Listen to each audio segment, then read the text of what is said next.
अस्सलाम वालेकुम व्यूअर्स, कैसे हैं आप सब। हम शुरू करने लगे हैं नोवेल यकीन कामिल की एपिसोड नंबर 6।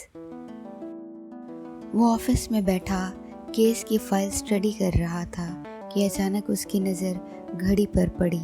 ओह शिट, काफ़ी लेट हो गया हूँ। दादू घर इंतज़ार कर रही होंगी। एक काम करता हूँ, फ़ाइल घर ले जाता हूँ, बाकी इधर ही रीड कर लूँगा। और जब बाहर निकला तो देखा इंस्पेक्टर असद 2 लड़कों को हथकड़ी लगा के ला रहा था। क्या हुआ असद, क्या किया है इन दोनों ने? सर, ये लोग ज्वेलर की शॉप से ज्वेलरी चोरी करते हुए पकड़े गए हैं। लगते तो तुम दोनों शरीफ घर से हो, फिर ये गलत काम क्यों कर रहे थे? सर, आप जैसे अमीर लोगों को क्या पता कि एक गरीब इंसान को कौन कौन सी मजबूरियाँ ये सब करने पर मजबूर कर देती हैं। आपको तो सिर्फ ये पता होता है कि हम गलत कर रहे हैं, और वो गलत हम क्यों करते हैं ये ना तो कोई जानने की कोशिश करता है और ना कोई समझने की। अच्छा, तो ऐसा क्या हुआ जिसकी वजह से तुम्हें ये काम करना पड़ा? सर, मेरी बहन इस वक्त सिटी हॉस्पिटल में बीमार पड़ी है। इसका दिल का ऑपरेशन होना है। हर जगह से पैसों के लिए मदद मांग कर देखी, पर गरीब इंसान को देखकर ही लोग दरवाज़ा बंद कर देते हैं। डॉक्टरों की भी मिन्नत की कि आप ऑपरेशन शुरू कर दो, मैं सारे पैसे दे दूंगा, वरना वो मर जाएगी। पर आगे से वो कहते हैं कि आप पैसे जमा करवाएंगे तो तभी ऑपरेशन शुरू हो सकता है, वरना नहीं। सर, जब पैसे किसी की जान से ज़्यादा ज़रूरी हो जाएं तो हम जैसे लोग चोरी ना करें तो क्या करें? तो तुम ठीक करना चाहते थे, पर इसके लिए तुमने रास्ता गलत चुना है। अगर तुम गलत पैसों से इलाज करवा भी देते और अगर ऑपरेशन कामयाब ना होता तो क्या करते? ज़िंदगी और मौत अल्लाह के हाथ में है। वो अपने बंदों को इसलिए आजमाइश में डालता है कि देख सके कि इसका बंदा इससे मदद मांगता है या फिर गलत रास्ता इख्तियार करता है। जैसे अब तुम गलती भी कर चुके हो और कुछ ठीक भी नहीं हुआ है। जी सर, समझ गया हूँ कि अगर मैं ये सब ना करता तो कम अज़ कम इस वक्त अपने घर वालों के साथ तो होता, इनको हिम्मत तो दे सकता था। पर अब वो मेरी वजह से और भी परेशान होंगे। अपनी बहन के इलाज की फ़िक्र मत करना, वो हो जाएगा, पर तुम्हें तुम्हारी गलती की सज़ा ज़रूर मिलेगी। इसके बाद वो वहाँ पर रुका नहीं, बल्कि सीधा अस्पताल जाके ऑपरेशन के लिए पैसे जमा करवाए। वो कब से एनाटॉमी की बुक में सर दिए सबक याद कर रही थी कि इसके फ़ोन की रिंग बजी। बाबा कॉलिंग लिखा देखकर इसके चेहरे पर प्यारी सी मुस्कान आ गई। इसने जल्दी से कॉल पिक की। अस्सलाम वालेकुम बाबा। वालेकुम सलाम बाबा की जान, कैसी हो? बाबा, मैं बिल्कुल ठीक हूँ, आप सब कैसे हैं? अल्हम्दुलिल्लाह बेटा, हम सब भी ठीक हैं, बस तुम्हें बहुत याद करते हैं। बाबा, मुझे भी आप सबकी याद आती है, ख़ास करके छोटू की। बेटा, छोटू तुमसे बात करना चाहता है, पहले इससे बात करो। हेलो आपी, कैसी हो? मैं आपको बहुत मिस करता हूँ।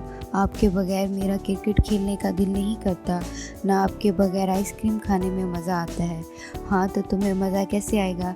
अब तो सिर्फ तुम्हें अपनी आइसक्रीम मिलती होगी, पहले तो तुम मेरी भी खा जाते थे। आपी, आप वापस आ जाओ, मैं आपकी आइसक्रीम भी नहीं खाऊंगा, ना आपको तंग करूंगा। आपी की जान, जब आपी को छुट्टियां होंगी तो वो फ़ौरन आपके पास आ जाएंगी। अगर अभी आ गई तो आपकी आपी डॉक्टर बन के दूसरों की खिदमत नहीं कर सकेगी। नहीं आपी, मैं रह लूँगा, आप अच्छी सी डॉक्टर बन के आना, फिर आप मेरे दोस्त की अम्मी को भी ठीक कर देना। वो डॉक्टर के पास नहीं जाती हैं क्योंकि डॉक्टर अंकल बहुत सारे पैसे लेते हैं। आप इनसे पैसे मत लेना, ओके? ठीक है मेरी जान, जैसा आप कहो। ओके आपी, अल्लाह हाफिज़। मैं और बाबा नमाज़ पढ़ने जा रहे हैं, अल्लाह हाफिज़। बात करने के बाद इसने अपनी आंखों से आंसू साफ किए। याद तो इसे भी सबकी बहुत आती थी। कुछ पाने के लिए कुछ खोना भी तो पड़ता है। स्याह और सफ़ेद टाइलों वाले बंगले में वो तीनों बहन भाई इस वक्त इकट्ठे बैठे थे। अयान और लीज़ा कब से मीरा को रिलैक्स करने की कोशिश कर रहे थे। वैसे यार लीज़ू, ये बात तो सुनहरी लफ्ज़ों में लिखनी चाहिए ना। मिस मीरा द ग्रेट जंगली बिल्ली हदायत आलम से डर कर एक कमरे में छुप कर बैठी थी।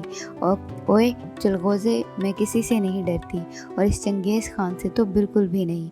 वो तो बस इतने अरसे बाद इसे देखा तो शॉक्ड हो गई थी। तुमने मुझे चलगोज़ा बोला? हाँ, तो तुमने भी तो मुझे जंगली बिल्ली बोला है, हिसाब बराबर। हाँ तो तुम तो सच में जंगली बिल्ली हो, मैं कहाँ से तुम्हें चलगोज़ा लगता हूँ। लीज़ू इसे आईना दिखाओ, और हाँ मिस्टर चलगोज़े, आईने में चेहरे को जूम करके देखना तो तुम्हें चलगोज़ा नज़र आ जाएगा।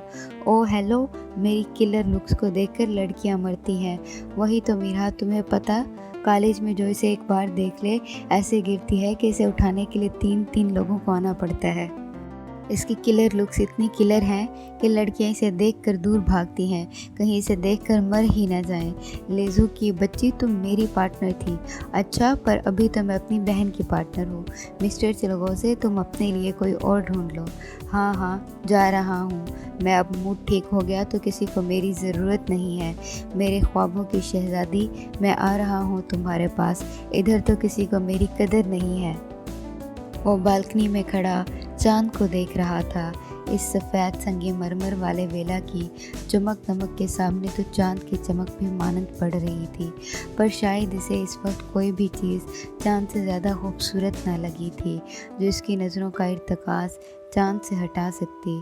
तुम्हें पता है, आज मैं बहुत सालों बाद इधर आया हूँ, पर मैं आज भी इधर अकेला खड़ा तुमसे बातें कर रहा हूँ।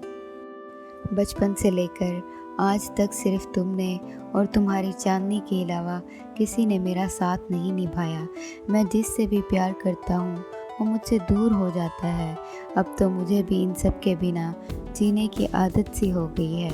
तुम जानते हो ना कि मैं इधर सिर्फ बाबा की कही हुई वो आखिरी बात पूरी करने के लिए आया हूँ, वरना इस शहर और शहर के लोगों से तो मुझे दुख ही मिला है। पर मैं इधर पूरे यकीन के साथ आया हूँ कि अब मैं वो सब कर सकता हूँ जो बाबा चाहते थे कि मैं करूँ। आनी ने मुझे सिखाया था कि हालात कैसे भी हों, अल्लाह पर यकीन रखना। अगर तुमने कुछ अच्छा करने का सोचा हो तो चाहे सारी दुनिया तुम्हारे खिलाफ हो जाए, अगर तुम्हारा दिल कहे कि तुम ठीक रास्ते पर चल रहे हो तो समझ लेना अल्लाह तुम्हारे साथ है। वो तुम्हें गिरने नहीं देगा और तुम अपने मकसद में ज़रूर कामयाब होगे। सुनो चांद, तुम तो मेरे दोस्त हो ना, तो तुम आनी को बता दोगे ना कि मैंने हमेशा इनकी बात को सिर्फ याद ही नहीं रखा बल्कि इस पर अमल भी किया है, पर वो मुझसे कहीं दूर खो गई हैं। मैं इन्हें बहुत याद करता हूँ। इनका हदी इनके बगैर अकेला है। हर तरफ की खामोशी, खुला आसमान, चांद की चांदनी, हर चीज़ जैसे साकिन होकर इसे सुन रही थी, और ऐसा लग रहा था जैसे वो चांद इसे सिर्फ सुन ही नहीं रहा बल्कि इसकी बातें जैसे किसी को पहुंचा भी रहा है। बहरिया टाउन के सेक्टर ए के स्याह और सफ़ेद मार्बल वाले बंगले के ऊपर वाली मंजिल के कमरे में शीशे के वॉल से वो खामोशी से चांद को देख रही थी। वो खामोशी जो इसे अंदर तक महसूस हो रही थी। इसकी स्याह आंखों की चमक इस वक्त मानंद थी, क्यों आए हो तुम हुदैद आलम। फिर से आज शायद पहली बार इस चांद को देखकर इसने कोई सवाल किया था। तुम ऐसे तो नहीं थे, या फिर तुम ऐसे ही थे, या फिर तुम मेरे साथ ही ऐसे थे और अब भी ऐसे ही हो। कितनी अजनबियत थी आज तुम्हारी आंखों में। पर मिस्टर हुदैद, मीरा आहत को ना तुमसे डर लगता है और ना ही कोई फ़र्क पड़ता है। तो व्यूवर्स, कैसी लगी आपको आज की एपिसोड? अलीज़े और अयान की शरारतें, मुहतशिम का किरदार कैसा लगा? कमेंट करके ज़रूर बताइएगा। सिलसिलावार एक साथ पढ़ने के लिए चैनल को लाइक और सब्सक्राइब कर लें और बेल आइकन को दबा लें। शुक्रिया।